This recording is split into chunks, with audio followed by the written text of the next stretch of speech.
자, 지금까지 등압과정, 등적과정, 등온과정에서의 변화를 살펴왔습니다. 자, 이번에는 단열과정을 한번 살펴보도록 하겠습니다.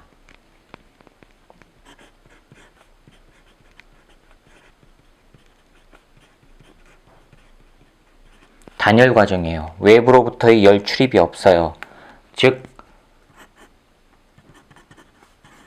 연력학 제1법칙 여기에서 이 Q값이 0이란 얘기예요. 외부로부터 열이 없어요. 열 출입이. 따라서 이건 어떻게 변해요? 그럼 내부 에너지는 마이너스 W란 얘기예요.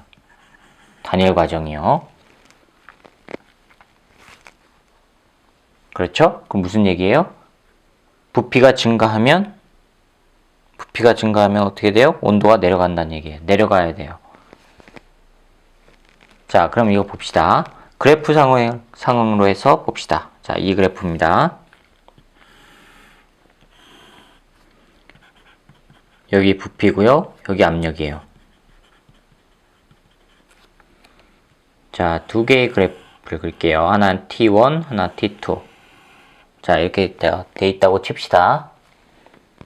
요게 T2, T1. 그러면 T1보다 T2가 온도가 높은 겁니다.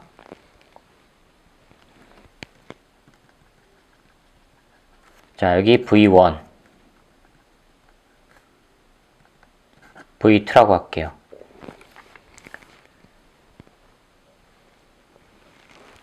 자, 단열 과정이에요. 단열 과정에서 첫 번째 팽창. 자, 첫 번째 팽창이 일어나요. 단열 과정에서 팽창이 일어났다는 얘기는 부피가 어떻게 된 거예요? 늘어난 거죠. 그렇죠? 그러면 팽창이라는 얘기는 델타 V가 0보다 큰 거예요. 부피가 늘어난 거예요. 부피가 늘어났어요. 그럼 W는요? 0보다 크죠. 그렇죠. W가 0보다 커요. 그러면은 내부 에너지는요? 내부 에너지는요? 0보다 작아져야 되죠. W가 0보다 크니까 앞에 마이너스 붙어서 0보다 작아지죠. 내부 에너지가 0보다 작아졌다는 얘기는 온도 변화가 0보다 작아졌다는 얘기예요. 즉, 온도가 어떻게 돼요? 내려간다는 얘기예요. 나중 온도가 더 낮아진다는 얘기예요. 그럼 자, 여기서부터 봅시다. 여기 있던 게 팽창을 하게 되면요. 팽창을 하게 되면 1이 0보다 크지요? 내부 에너지 감소해야 되고 온도가 감소해야 되죠? 여기에서 온도가 감소한 그래프로 간다는 얘기예요. 부피는 0보다 커야 되니까 부피는 V1에서 이렇게 가는 게 아니라 V2로 가야 된단 말이에요. 델타 V가 0보다 커야 되니까. 즉 이렇게 가야 되는, 이렇게 여기까지 가야 되는데 V2까지 돼야 되는데 여기에서 같은 온도로 움직이는 게 아니라 온도는 감소해야 되니까 온도 변화는 0보다 작아야 되니까 여기서 이렇게 된다는 얘기예요. 그래프가. 이렇게 온다는 얘기입니다. 됐죠? 이게 단열 팽창입니다. 자, 두 번째, 이번에는 수축을 볼까요? 압축입니다. 자, 그러면 압축이에요. 압축이라고 하면은 부피 변화가 0보다 작지요. 부피가 줄어들죠. 그럼 이거는요, W가 0보다 작다는 얘기죠. W가 0보다 작아요. 그러면 델타 U는 0보다 크죠. 델타 U는 0보다 커요. 델타 U가 0보다 크면은 그거에 비례하니까 델타 T도 0보다 커져야 돼요. 온도가 올라간다는 얘기예요. 즉 부피 변화가 0보다 작다는 얘기는 처음 부피가 나중 부피보다 크다는 얘기예요. 그럼 처음 부피가 V2였고 나중 부피가 V1이라는 얘기죠. 여기 아니면 여기예요. 그런데 온도가 올라가야 되죠. 그러니까 여기서 이렇게 될 때입니다. 이렇게 되는 과정이 단열 과정에서 수축, 이렇게 되는 과정이 단열 과정에서 팽창. 구분이 가시죠? 자, 이렇게 일어난다는 얘기입니다. 그런데 이렇게 기체가 일을 하거나 또는 내부 에너지가 변하거나 할 때는 뭔가 원인이 있어야 되는 거예요. 그렇죠? 그런데 이 원인이 있으면 변화가 생긴단 말이에요. 변화가 생기면은 다시 또 외부에다가 변화를 일으켜주고. 즉 물체가 외부와의 서로 상호작용을 일으키기도 하고 일으키지 않을 수도 있단 말이에요.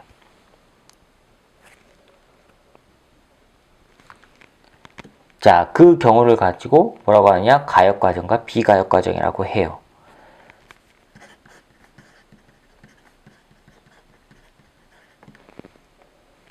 가역과정은 가능할 가자고 거꾸로 거스를 역자예요.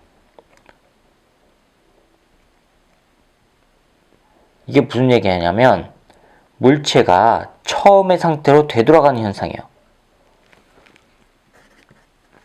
한 가지 방향, 어떠한 방향, 한 상태에서 다른 상태로 변화했다가 요놈이 다시 처음 상태로 되돌아오는 과정, 그걸 가역 과정이라고 해요. 이때 어떠한 흔적도 남기면 안 됩니다. 즉 외부에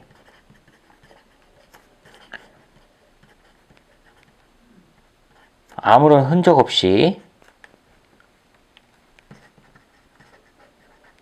즉 아무런 변화도 남기지 않고, 그 얘기입니다.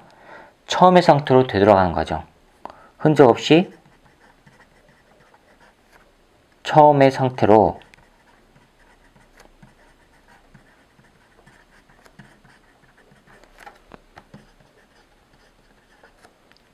자, 이게 가역 과정이에요. 처음 상태, 나중 상태인데 어떤 나중 상태로 됐다가 요놈이 아무런 흔적 없이 원래 상태로 되돌아가는 과정, 이게 가역 과정이에요. 이게 이상적인 경우에만 가능해요.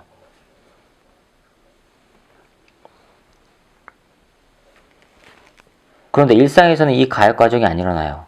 전부 비가역 과정이에요.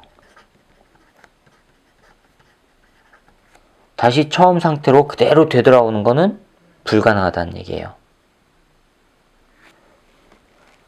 즉 한쪽 방향으로는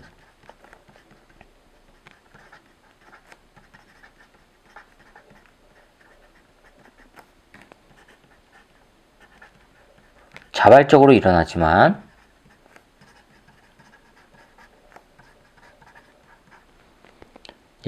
반대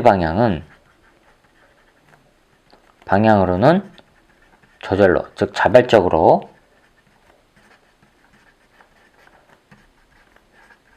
일어나지 않는 과정, 이게 비가역 과정이에요. 이렇게는 되지만 이렇게는 안 된다는 얘기예요. 이렇게.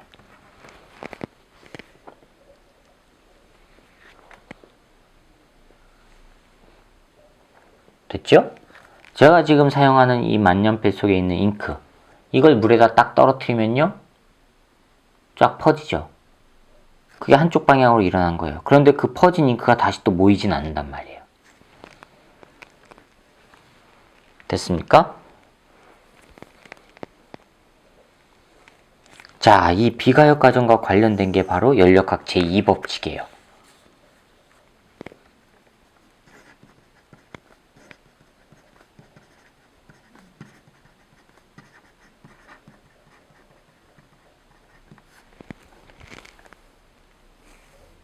이 연력학 제2법칙은 무질서도가 증가하는 방향으로 일어난다는 법칙이에요.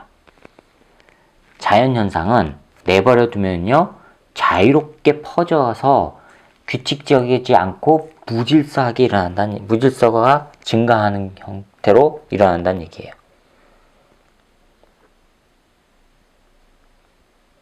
예를 들어서 어떠한 공간에 반절 나눠가지고 한쪽에다만 기체를 딱 채워요. 이렇게 채워요. 그럼 이 속 안에서 자유롭게 움직이고 있죠. 그렇죠? 그리고 나서 이 가운데 막을 치워보세요. 그럼 이거 기체는 싹 퍼져갖고 사방으로 균일하게 퍼진단 말이에요. 즉 어떠한 공간에 규칙적으로 모여있던 게 다른 공간으로 가면서 규칙성이 떨어지고 무질서하게 움직이게 된단 말이에요. 무질서가 증가하게 된다고요.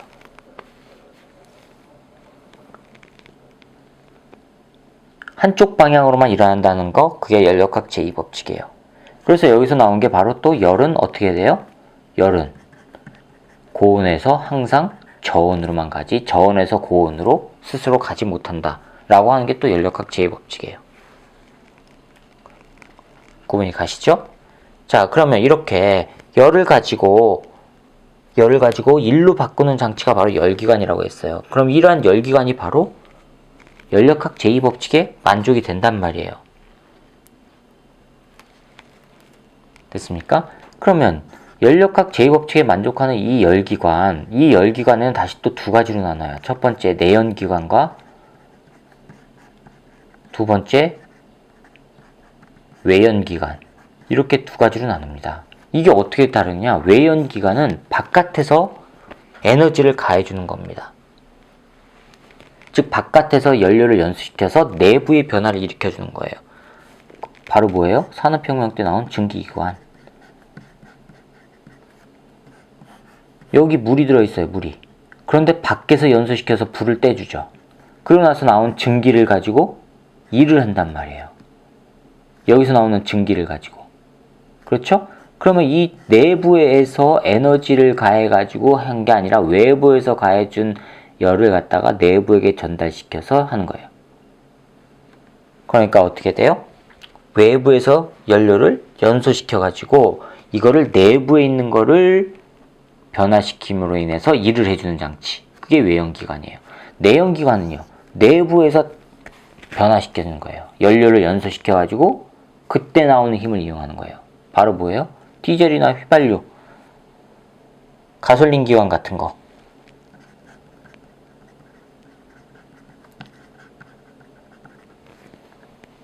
이런 겁니다.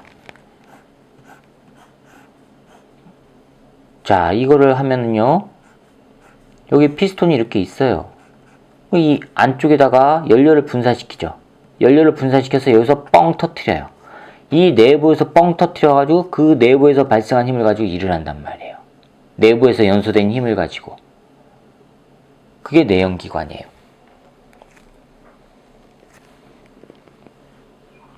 즉, 이 내연기관의 외연이나 내연이나의 공통점은 바로 연소시켰을 때 나오는 그 에너지, 고에너지죠? 다른 말로 얘기하면 고열원이라고 하시면 됩니다. 그 열원이 외부에다 일을 하고, 즉 고열원이 에너지가 적은 저열원 상태로 갈 때 외부에다 일을 하는 그 과정을 통해서 에너지를 얻는 거예요. 우리가 필요한 에너지를 얻는 겁니다. 즉 열기관의 기본 원리가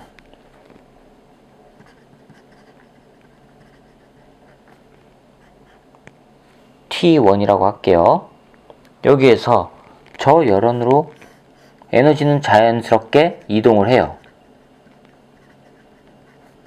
T2로. 즉 T1이 T2보다 지금 높은 상태예요. 이렇게 이동하는 동안에 중간에 일을 하는 거예요. 그게 열기관이에요. 중간에 일을 할 수 있게끔. 뻥 터지면서 에너지 생겼죠?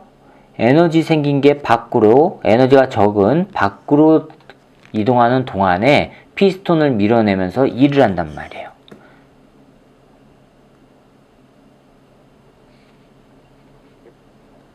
됐습니까? 이게 열기관의 원리예요. 그러면 일을 많이 하면 할수록 뛰어난 능력을 가진 열기관이겠죠. 그렇죠? 그 일의 능률을 나타내는 게 바로 열 효율이라고 하는 겁니다. 얼마만큼 일을 할 수 있느냐? 즉, 열 효율이란 열기관이 흡수한 열 에너지 중에서, 자, 이거는요,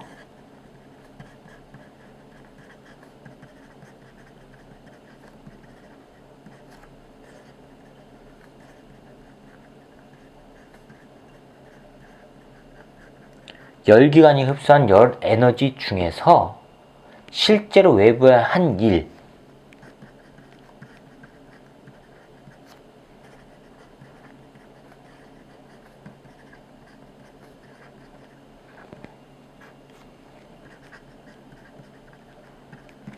이거를 열 효율이라고 해요.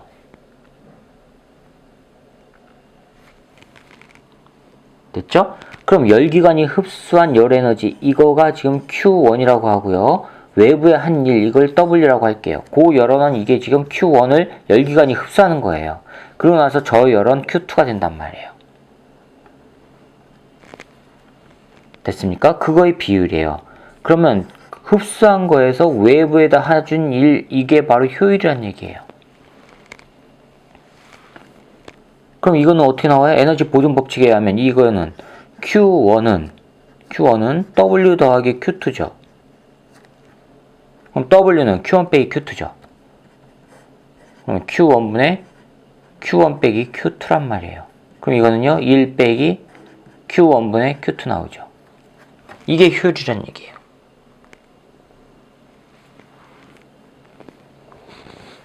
됐습니까? 그런데 이 효율이 100%짜리는 이게 0이면 100% 나오죠. 즉 무슨 얘기냐, 저열원으로 나가는 에너지 하나도 없이 모든 에너지가 다 일로 쓰인다. 이거는 불가능합니다. 왜요? 일을 하기 위해서는 에너지가 낮은 쪽으로 흘러가는 과정에서 일을 해주기 때문에 이거 자체가 존재하지 않으면 에너지는 흘러가질 않는단 말이에요. 그러니까 이게 존재하지 않는 열기관은 만들 수가 없어요. 즉 열 효율이 100%인 열기관은 존재할 수가 없어요. 그래서 실제적으로 나타나는 열기관이 바로 카르노 기관이라고 하는 거예요.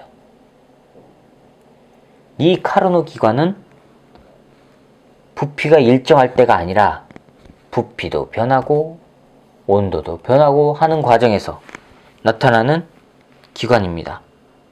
열 효율이 최대로 나타나는 이상적인 열기관, 그게 바로 카르노 기관이에요. 이 카르노 기관은요, 앞에서 한 이런 그래프가 안 나와요. 부피가 일정한 게 아니에요. 일상에서 나타나는 기관이니까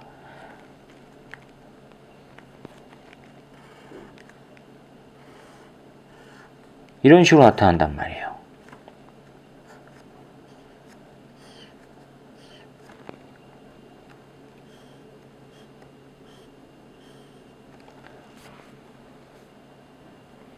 자, 그럼 봅시다. 여기를 어떻게 할까요? A, B, C라고 나눠볼게요. A, B, C, 여기가 D입니다. 자, A에서 B로 가요. 이건 등온이죠. 이거는 등온이에요. 등온이면서 부피 늘어났죠? 팽창이에요. 등온 팽창입니다. 그러면 등온이면서 팽창해요. 팽창하면 1은 플러스죠. W는 0보다 커요. 그렇죠? 그런데 등온이면서 팽창하는데 그 팽창하면 원래가 온도가 내려가야 되죠.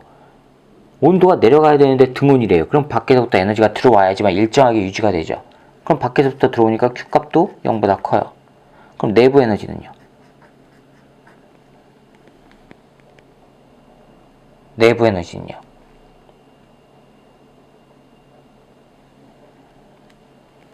등온 팽창이에요. 그러니까 이건 0 나오죠.